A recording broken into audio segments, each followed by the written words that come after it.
अयोध्या के राम मंदिर में चढ़ावा चोरी के विवाद ने जहां एक तरफ सनसनी मचा रखी है, वहीं दूसरी तरफ रामलला के दरबार से जुड़ी एक बड़ी खबर सामने आ रही है। सवाल उठ रहा है कि आखिर कौन संभालेगा राम मंदिर के प्रबंधन की कमान और कौन होगा राम मंदिर का पहला सीईओ यानी मुख्य कार्यकारी अधिकारी।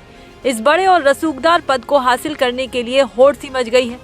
रामलला की सेवाएं और इस ऐतिहासिक प्रशासनिक जिम्मेदारी को संभालने के लिए देश के कोने कोने से भक्त और अनुभवी दिग्गज बेताब नजर आ रहे हैं।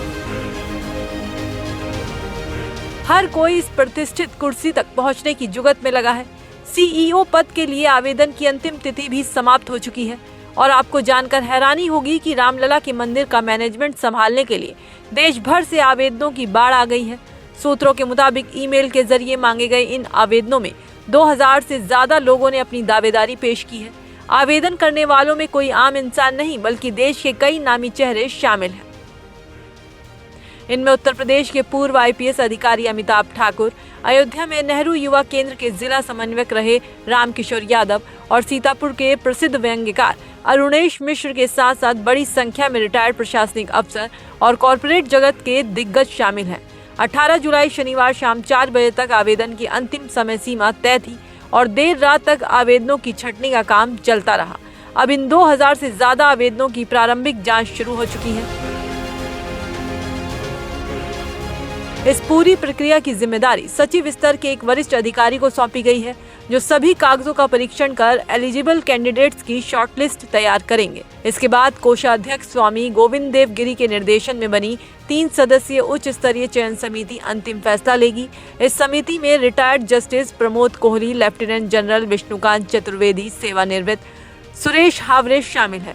राम मंदिर का पहला सीईओ बनना कोई आसान काम नहीं है। ट्रस्ट ने इसके लिए बाकायदा कड़े नियम और शर्तें तय की हैं। आवेदक की उम्र 50 से 70 साल के बीच होनी चाहिए। न्यूनतम स्नातक होना जरूरी है। आवेदक का हिंदू होना और वैष्णव परंपरा से जुड़े भगवान राम का भक्त होना भी अनिवार्य है।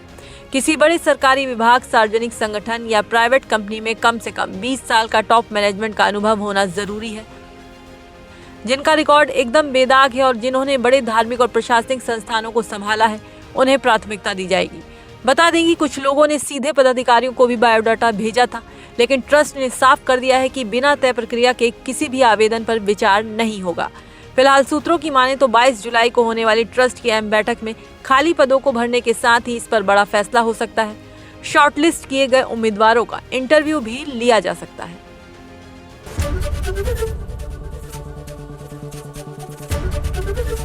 एबीपी गंगा, खबर आपकी, जुबान आपकी।